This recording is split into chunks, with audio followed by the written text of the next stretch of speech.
Welcome. In this video, we will discuss about the Green National Highway Corridor project. So now why this Green National Highway project was in news? Because recently Ministry of Road and Transport, which is the one which is going to take care of this project, has signed a deal with the World Bank. So that is the reason why this Green National Highway Corridor project was in news. So in this video, we will focus on the salient features of this project, as well as we'll also discuss about what has been the role of World Bank in providing funding support to various projects in India. So let's start. The ministry which is the nodal ministry and which is going to take care of this project is the Ministry of Road Transport and Highways. So just remember that this is important point for you to remember. Then it supports the implementation of National Green Highway Mission and provision of green and safe transport. So what is its basic purpose? So this is going to help in implementation of National Green Highway Mission, which is actually part of providing the green and safe transport. So if you have been traveling around the national highways, you must have at least seen the problem of high beam. Like if you have drive, you would have realized there is a problem of high beam. Having on divider, if you are like really having trees grown on it and providing a kind of a green barrier, it not only helps in increasing the green cover, but at the same time it actually obstruct the light also coming from the opposite side. So just understand it like that. This is your national highway, this is how your traffic is moving this way, there the traffic is moving that way, and over here if you have trees or shrubs for that matter, so over here it will obstruct the high beam light coming to the incoming passage of traffic over here. So that is, again, it will propose the safe transport, because high beam or being blinded by the high beam while driving is one of the major reason where accident occurs. So it will provide safe transport. Apart from that, it will definitely increase the green cover, which will reduce the CO2 emissions, because we know that carbon dioxide is taken up by the plants when they go for the process of photosynthesis. At the same time, it is aesthetically also will make our highway looks more beautiful. So these are multifold what you can say benefits or going for the Green National Highway Corridor project. So the objective of the project is to demonstrate safe and green national highways corridor in selected state. Now this is also important for you to know that as of now it is not a pan-India scheme, and selected states have been put up to actually try to see how safe and green national highway corridor could be demonstrated to, and enhance the institutional capacity of the Ministry of Road and Transport and Highway in mainstreaming safety and green technology. So this is going to be kind of like a pilot project, you can understand, where certain selected state and their national highways put under the map where the corridor would be constructed. And once this corridor is constructed, it could eventually help in the capacity building of the ministry also, which in turn will give more impetus to the development of the green technologies down the line. So this is the major outline of this project. Recently, India has signed an agreement with World Bank for its implementation, and that is why this Green National Highway Corridor project has been in news. So now let's move forward and quickly see the components of the project. So what are the major components? So the major project, the first one is Green Highway Corridor Improvement and Maintenance. So how can the corridor improvement and maintenance work can go around? And this is being implemented in Rajasthan, Himachal Pradesh, Uttar Pradesh and Andhra Pradesh. So these are the four selected states where the improvement and maintenance component of the project is going on.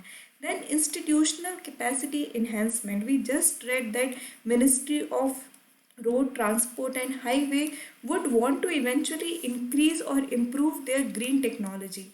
So we don't want to keep it to the selected state only, we would want it to be like pan India. So in that case, capacity enhancement is very important. So it will help to conserve the natural resources and improve climate vulnerability of national highways network and reduce greenhouse gas emissions. When we talk about climate vulnerability, We means that if we know that vehicular exhaust is one of the major reason of the emission of greenhouse gases into the atmosphere, which eventually leads to what we know as global warming. So highways are one of the major areas where a lot of pollution happen. So going for the green corridor project and such will eventually help to have less climate vulnerability. So that is also one of the thing when going for the capacity enhancement of institution which are tied with the ministry, this particular project is going to help. And finally, the road safety. So we just discussed that high beam problem could be solved. Apart from that, having the divider which have the trees will also help in having proper demarcated one-way traffic on one side. So that these all things will eventually lead to more safety precaution while driving, as well as it will enhance the safety protocol of driving on the road. So this is overall the projects, or this is what you can understand the three component of the project. One is the improvement and maintenance part, institutional capacity, and as well as the road safety. So these are the three components of the project. Now let's just quickly see, we are discussing about how World Bank is going to provide fund. So this is not the only project in India for which the World Bank provide its what you can say support. In fact, there are various projects. So there is National Hydrology Project. So this is again an important project in which the information related to water resources in India is provided. So this is again funded by World Bank. Then we have strengthening teacher learning and result for state STAR project. For this I have made a YouTube video. Go and check out on the channel and you will find out.